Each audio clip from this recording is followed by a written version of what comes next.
नमस्कार भाइयों बहनों एवं मित्रों। भाइयों बहनों एवं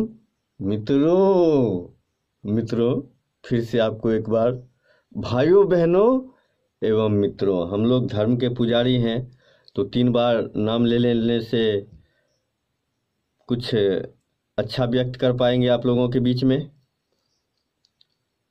तो मैं राहुल मिश्रा आप लोगों के बीच में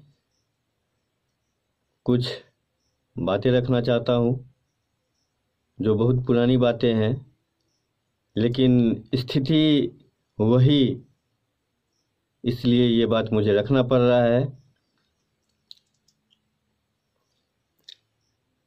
सरकारी और गैर सरकारी लोगों की एक समिति की ज़रूरत 1916 में क्यों पड़ी होगी, किनको पड़ी होगी और किस लिए पड़ी होगी, और आज तक हमारे देश में सरकारी गैर सरकारी मजदूर गरीब तबके के जो इंसान हैं वो अपने मेहनत से कुछ ना कुछ भारत के लिए करते आ रहे हैं।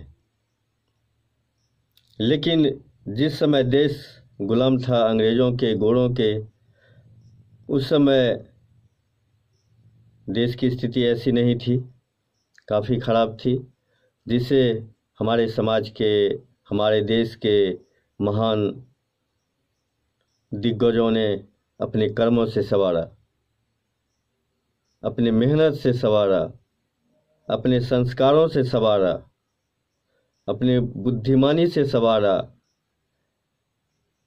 धर्म की बात कहीं पे नहीं आई है। अगर वो पूजा में लीन रहते, अगर वो धर्म में लीन रहते तो समाज के लिए, देश के लिए वो नहीं कर पाते, और आज हम उन्हें राष्ट्रपिता महात्मा गांधी के नाम से नहीं जानते।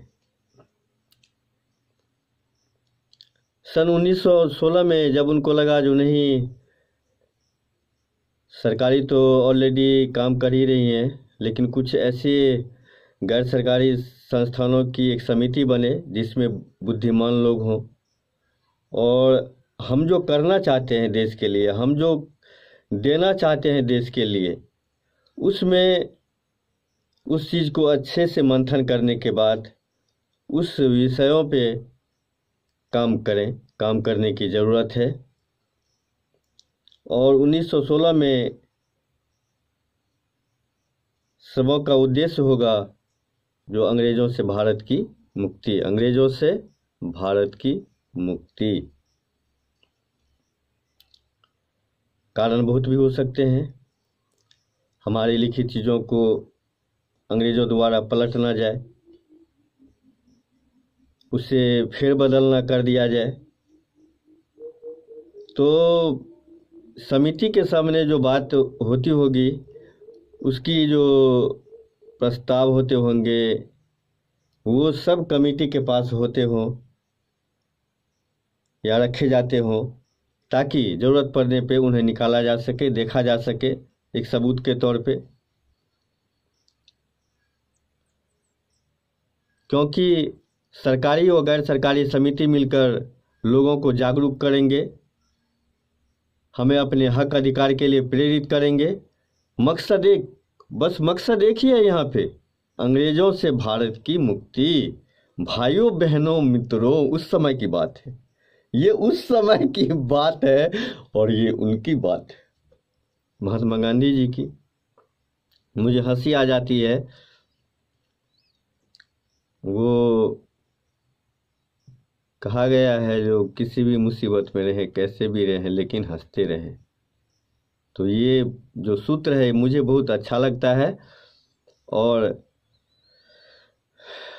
अपने कामों के प्रति एक जुनून भी जगाता है, तो हम हंसते भी रहते हैं।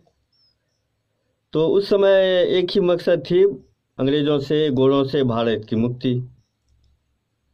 कोई नहीं जानते थे उस समय में चंपारण के एक व्यक्ति राजकुमार शुक्ल जी, जो चंपारण के योग्य व्यक्ति थे, काफ़ी विनम्र व्यक्ति थे, विनतीमान व्यक्ति थे, और उन्होंने कई बार ऐसा चाहा कि उनकी बातों को सुना जाए। चंपारण के लिए वो लड़ रहे थे, लगातार संघर्ष कर रहे थे, लेकिन कुछ अंजाम नहीं मिल पा रहा था उनको। परंतु मन में एक भावना थी, एक श्रद्धा थी, जो आज न कल हम अपने चंपारण से नील किसानों को, ईख के किसानों को जो प्रताड़नाएं दी जा रही है, जो दुख उन पे किए जा रहे हैं, वो काफ़ी असहनीय है, अमानवीय है। ऐसे चीज़ों के प्रति हमें या तो देश के गवर्नमेंट को अपने पक्ष में करना होगा, या फिर देश के ऐसे व्यक्ति को जो हमारे लिए, हमारे चंपारण के लिए और 19 लाख लोगों के लिए कुछ कर सकें। राजकुमार शुक्ल जी काफ़ी इस सब चीज़ों के लिए लड़ते रहे, लेकिन गोरों की शासन के सामने वो अकेले क्या करें, क्या करें भाइयों बहनों मित्रों, वो क्या करते अकेले, अकेले क्या करते। तो ये बात थी। 17 फरवरी 1917 को 17 फरवरी 1917 को एक पत्र राजकुमार शुक्ल जी ने महात्मा गांधी को लिखा, और उस पत्र में उन्होंने उन्हें अनेक का न्योता दिया और उनसे कहा विनती पूर्वक, 19 लाख जनता का उद्धार होगा। यदि आप हमारे धरती पे आते हैं तो उस 19 लाख जनता का उद्धार होगा। इससे वो पहले कई दिग्गज व महान नेताओं में शुमार रखने वाले व्यक्तित्व के धनी, महान विचारक, समाज के अच्छे प्रेरणा स्रोत समझे जाने वाले, माने जाने वाले माननीय लोकमान्य तिलक साहब से भी चंपारण के दर्द को उन्होंने साझा किया। कौन? राजकुमार शुक्ल जी ने। किनसे? मानवीय लोकमान्य तिलक जी से। और उन्होंने ये कहा उनसे, उनका जवाब ये था, सर कि हम क्या कर सकते हैं भाई, यह तो अपने गवर्नमेंट की बात है, यहाँ पे तो सत्ता चलाने की बात है, लेकिन मैं आपको एक विचार देता हूँ। उन्होंने ये चीज़ समझाया उनको, राजकुमार शुक्ल जी को। तो मैं आपको एक विचार देता हूँ, तो आप गांधी जी से इस विषय पे बात कीजिए, उनके सामने आप अपनी बात को रखिए, और ये बात सुनकर शुक्ल जी गांधी जी को तलाशने लगे।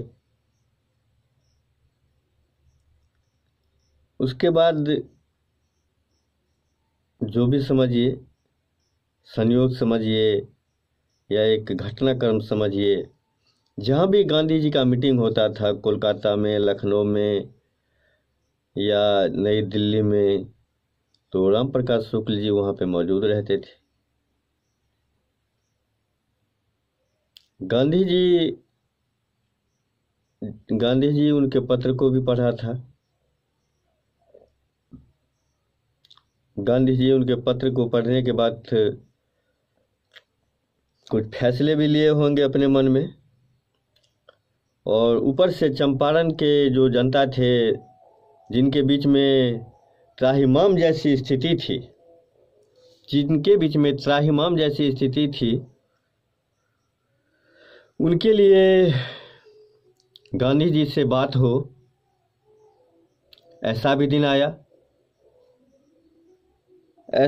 आया राजकुमार शुक्ल जी के जीवन में। 3 अप्रैल 1917 को जब गांधी जी अखिल भारतीय कांग्रेस कमेटी में शामिल होने आए थे, और यहाँ जैसा कि मैंने पहले कहा है आपको, राजकुमार शुक्ल जी मौजूद रहते थे। वो भी मौजूद थे और उनसे मुलाकात हुई। मुलाकात होने के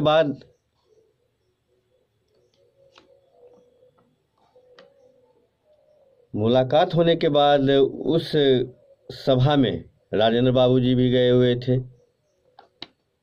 जिनको उसी दिन सभा में सभा खत्म करके जगन्नाथपुरी भी जाना था। ठीक वैसा ही हो रहा था, चल भी रहा था। सभा समाप्ति होने के बाद गांधी जी, जिन्होंने पत्र के द्वारा जो इनको जवाब दिया था, उसमें कहा था जो हाँ मैं आपके यहाँ 2 दिन के लिए ज़रूर आऊँगा, और इस सभा के समाप्ति होने के बाद गांधी जी के साथ राजकुमार शुक्ल जी पटना आए और पटना में राजेंद्र बाबू जी के घर पे रहे, जो उस समय बहुत बड़े बैरिस्टर हुआ करते थे।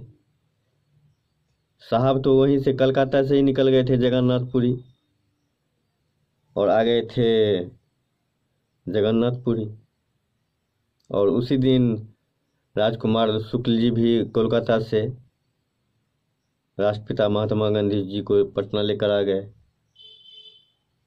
इनके घर पे, राजेंद्र बाबू जी के घर पे।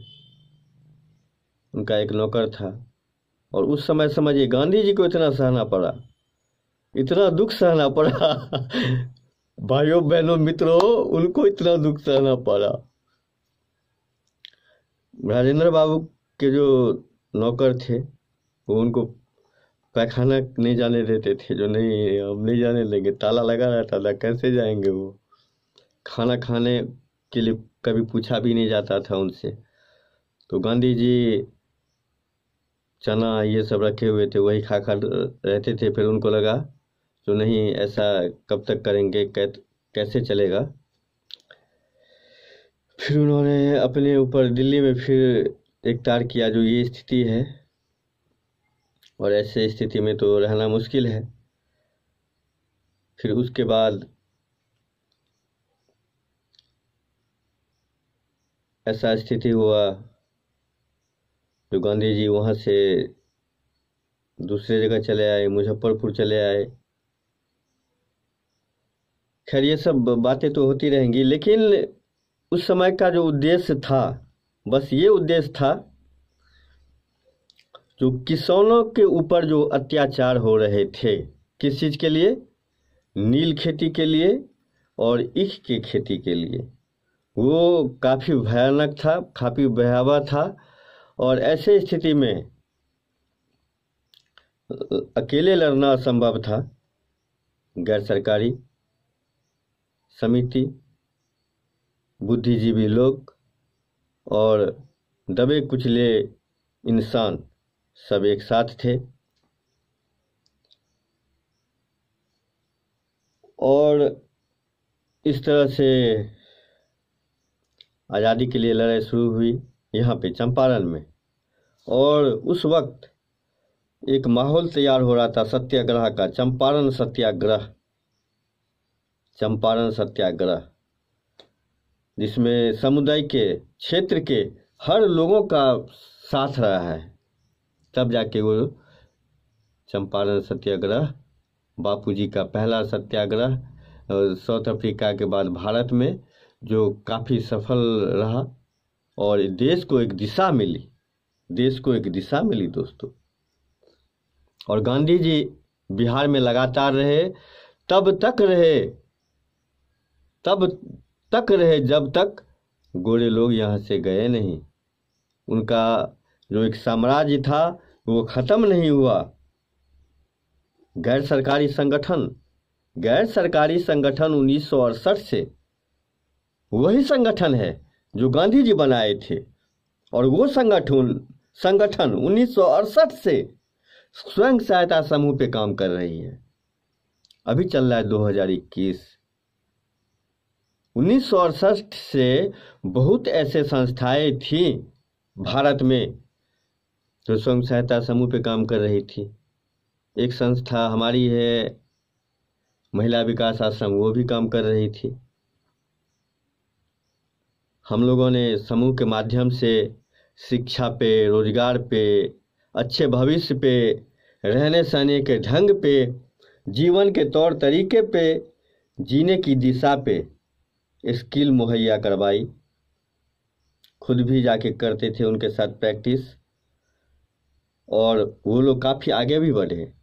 ऐसे ऐसे बच्चे हैं जो आज विभिन्न क्षेत्र में अच्छे जगहों पे हैं, अच्छे पद पे काम कर रहे हैं और पढ़ भी रहे हैं। तो गैर सरकारी संगठन के माध्यम से 1968 में समूह पे काम करना शुरू हुआ था। आज बिहार में जीविका में तब्दील है और जीविका अच्छे से काम भी कर रही है। संस्था उससे बेहतर काम कर रही थी, जहाँ पे दोस्ताना रूप में काम किया जाता था, एक भाई भाई के रूप में काम किया जाता था। हो सकता है वो चीज़ हो देखने को मिले, लेकिन अच्छे से काम करने की ज़रूरत है, क्योंकि आपको बहुत बड़ी जिम्मेवारी मिली हुई है। उस जिम्मेवारी को निभाएं, करें अच्छे से। तो माइक्रो फाइनेंस के माध्यम से हम लोगों ने लोगों को छोटा छोटा ऋण दिया था अपने संस्था के माध्यम से। फिर सफल व्यवसायी को बड़ा ऋण भी मिला, और वो चीज़ आज बृहद पैमानों पे बड़ी बड़ी कंपनियों द्वारा चलाए जा रहे हैं। हमारे एरिया में, हमारे क्षेत्र में, हमारे समाज में काम करने वाले लोग सब मेरे मित्र हैं, मेरे दोस्त हैं, भाइयों बहनों मित्रों, मेरे दोस्त हैं काम करने वाले लोग। जहाँ पे हम समूह चलाया करते थे, जिस टोले पे, जिस मोहल्ले पे हम लोग जाते थे, समूह के साथ काम करते थे, बात करते थे, आज वहाँ पे वो लोग काम कर रहे हैं। बहुत ही सुखद बात है, बहुत ही अच्छी बात है जो उनको काम मिल रहा है, समाज को ये लाभ मिल रहा है। तो गैर सरकारी संगठन ने ये भी किया था। बेशक आपके नज़र में अहमियत नहीं, कोई बात नहीं, चलेगा। अब बात करते हैं हम पौष्टिक आहार के माध्यम से समाज के प्रति, समाज में शिक्षा युक्त समाज होने की मुख्य बात, पौष्टिक आहार के माध्यम से शिक्षा की बात। वो इसलिए 1998-99 में जब संस्था के द्वारा औपचारिक स्कूल चलाए जा रहे थे, 2 साल के लिए, 3 साल के लिए, 5 साल के लिए, तो ऐसे जगहों पे ये लगता था जो नहीं, आज बच्चों में कमी आ रही है, कल इतने थे आज इतने हैं। तो उस स्थिति में संस्थाओं ने विचार किया, अपने कमेटियों के साथ बैठक की, उसमें तय किया गया जो यदि हम बच्चा को भूखे नहीं रखना चाहते हैं, उनके गार्जियन जो ईंट भट्ठा पे काम कर रहे हैं, उनके अभिभावक, उनकी माँ जो है, उनके पिताजी जो हैं वो भट्ठे पे काम कर रहे हैं, ऐसे स्थिति में बच्चे को खाना नहीं मिल पा रहा है, तो हम अपने स्कूल के माध्यम से अगर बच्चे को कुछ पौष्टिक आहार दें। पौष्टिक आहार में बहुत कुछ दिया जाता था, जैसे चना, शहद, पाव रोटी, टोमेटो सो, ये सब चीज़ दिया जाता था। ऐसे अलग अलग दिन बदला भी जाता था मेनू को, उस हिसाब से दिया जाता था। बच्चे लोग स्कूल में रुकने लगे। ये रिपोर्ट भाइयों बहनों मित्रों, ये रिपोर्ट बन के पूरे भारत से गृह मंत्रालय के पास जाती थी। गृह मंत्रालय रिपोर्ट को बेहतर दिखाने के लिए यूएन में ये बोलते थे, देखिए हमारे यहाँ ये स्थिति है, हम इस तरह से कर रहे हैं, ऐसे कर रहे हैं, तो बच्चा बढ़ रहा है। फिर धीरे धीरे स्थिति ऐसा बना कि एक कानून आ गया मध्याह्न भोजन का। लेकिन आज के दौर में उस कानून की ज़रूरत नहीं है, उसे बदलने की ज़रूरत है। अभी उस वजह से स्कूल में पढ़ाई बिल्कुल भी नहीं हो पा रही है, बिल्कुल भी नहीं हो पा रही है। उससे अच्छा ये होगा जो आप बच्चे को स्कूल आने के लिए पर डे 5 रुपया दे दो, महीना का 150 होता है। चावल दाल ये सब बंद कीजिए, कोई ज़रूरत नहीं है। अब 5 रुपया प्रतिदिन अगर देते हैं बच्चे को स्कूल आने के लिए, सरकारी स्कूल में आने के लिए, पढ़ाई भी बेहतर होगी, आपका स्कूल भी बड़ा रहेगा, ना मार होगा ना टेंशन होगा, जो इतना वो खा लिया इतना वो पचा लिया, पैसा डायरेक्ट उनके खाते में जाएंगे। तो भाइयों बहनों मित्रों, हमें इस बात को फैलाना चाहिए, लोगों को बताना चाहिए।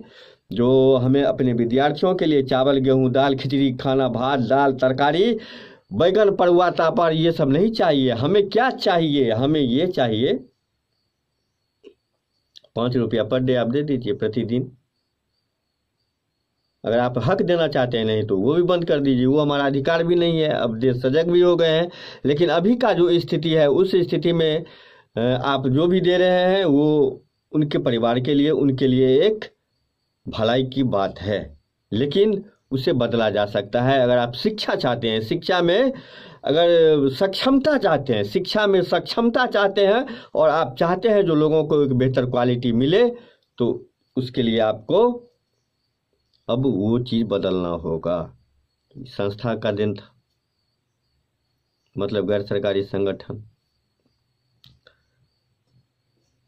तो आज हम लोग देख रहे हैं अपने देश में, भाइयों बहनों मित्रों हम देख रहे हैं अपने देश में व्याप्त बेरोजगारी है। कारण जो भी हो, किसान दुनिया का सबसे बड़ा आंदोलन, अभी हम लोग बात कर रहे थे आंदोलन सत्याग्रह चंपारण, गांधी जी ने क्या किया चंपारण के लिए, कैसे वहाँ पे रहे, किस तरह से रहे, और चंपारण को अंततः न्याय मिला। अभी ये जो किसान लोग जो हैं इतने लंबे समय से आंदोलन को जारी रखे हुए हैं, कोई जवाबदेही नहीं है। आज हर जगह ये स्थिति है, जो नहीं वहाँ फैक्ट्रियाँ बंद है, वहाँ फैक्ट्रियाँ बंद है, वहाँ फैक्ट्रियाँ बंद है, वो बंद है, काम नहीं है। इसीलिए खास अगर पूरे देश में काम चालू होता तब भी आप आंदोलन जारी रखते, नहीं रख पाते। कितना दिन रख पाते? नहीं रख पाते, झेलना मुश्किल हो जाता। अभी आप लोग झेल नहीं रहे हैं भैया, अभी तो आप लोग खेल रहे हैं भाइयों बहनों मित्रों, अभी आप झेल नहीं रहे हैं, अभी आप देश के साथ, समाज के साथ, लोगों के साथ खेल रहे हैं। तो हम यही कहेंगे, जो बहुत बात है, तो किसान के लिए कुछ कीजिए। उन्होंने तो मांगा नहीं था आपसे, हमें ये दे दो कानून, इससे मेरा ये होगा, ऐसा मांगा था?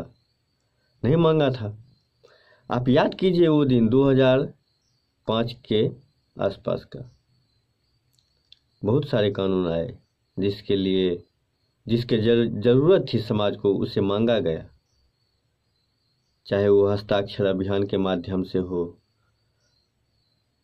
वो फिर पत्राचार के माध्यम से हो, टेलीफोन के माध्यम से हो, एक राज्य से दूसरे राज्य की बात हो, जो भी बात हो, जिसे समाज ने चाहा, जिसे व्यक्ति ने चाहा, जिसे विशेष ने चाहा, वो कानून आया, उसे लाया गया समाज के हित के लिए। लेकिन ये जो कानून है आप ये ज़बरदस्ती थोप रहे हैं। क्यों थोप रहे हैं भैया? मत थोपिए ना।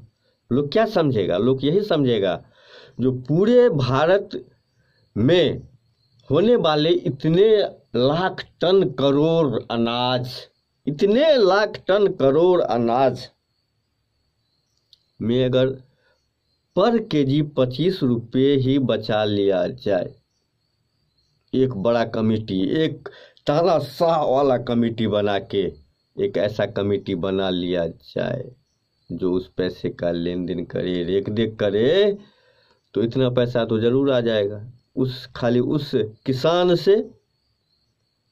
भाइयों बहनों मित्रों, समझने की बात है, आप लोग समझो। अगर ऐसा हो गया तो इतने पैसे आ जाएंगे जो 2024 भी फरिया लिया जाएगा। एक सिद्धांत है, एक आधार है, ठोस मजबूत, जिसे हम नहीं हिला सकते। जिसे आप डुला नहीं सकते हैं। भगत सिंह, सुभाष चंद्र बोस जैसे वीर उस समय में चले गए। इस समय में जो हैं जवान, जो बोलने वाले हैं, वो शुरू में बोलते हैं, बाद में ऐसा स्थिति हो जाता है जो उन्हें जाना ही पड़ता है बाबू। तो खैर, जो भी, कम से कम जितना दिन आप जियो, हंस के जियो। तो किसान आपसे मांगे नहीं थे, आपने ज़बरदस्ती थोपा है। अब उसके पीछे जो कारण हो, मुझे तो लग रहा है बहुत बड़ा कारण है, उससे तो देश और माइनस में जाएगा। खैर, किसान की तरफ से एक बात है, ना हम मांगे हैं, ना हम मांगे हैं, ना हम चांगे हैं, ना हम आपसे मांगे हैं, ना हम आपसे चांगे हैं, फिर भी आप मुझे क्यों टांगे हैं, फिर भी आप मुझे क्यों टांगे हैं। हटाओ ये काला कानून, हटाओ ये काला कानून, बंद करो ये खेल।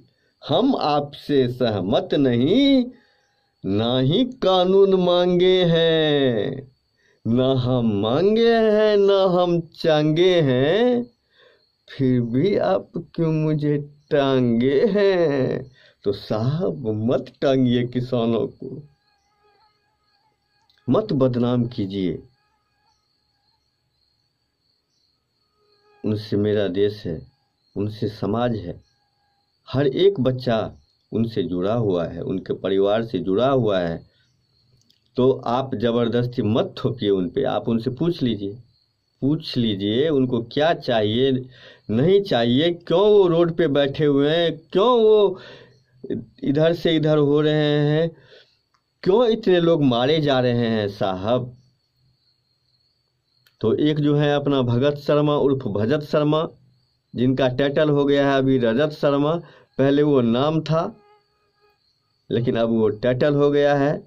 पहले जो भी था, लेकिन अभी जो है भजत शर्मा उर्फ भगत शर्मा, वो तो खेल कर देंगे,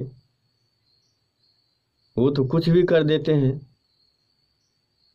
बड़ा स्क्रिप्ट, फुल तैयारी के साथ हम ये पूछेंगे, आप वो बोलेंगे। ठीक है भाई साहब, आपको पानी भी पिलाएंगे, जूस भी पिलाएंगे, उससे भी बड़ा पिलाएंगे, जैपनीज शरबत पिलाएंगे, वो इटालियन, वो मैरेडियन, वो अमेरिकन, वो ब्रिटेनियन, वो जर्मनियन, सारा आपको पिलाएंगे साहब, आपको सारा पिलाएंगे। बस बात वही समझ लीजिए आप। तो ऐसे में कैसे चलेगा, ऐसे में कैसे चलेगा देश। तो सोचिए, देश के लिए कुछ अच्छा कीजिए सर। चलिए, आज की वीडियो के लिए धन्यवाद। माफ़ी चाहता हूँ, लेकिन देश के लिए तो बोलना पड़ेगा, बोलूँगा। और अगले बार एलआईसी के साथ क्या हो जाएगा, क्या कानून बनेगा, कैसा कानून बन जाएगा एलआईसी के लिए, जिसके पास हजारों करोड़ रुपया ऐसे पड़े थे, हजारों करोड़ रुपया, लाखों करोड़ रुपया ऐसे पड़े थे, जिसके ना कोई लेने वाले हैं ना कोई देने वाले हैं। कमेटी बनेगी, वहाँ भी बड़ी कमेटी बनेगी भाई साहब।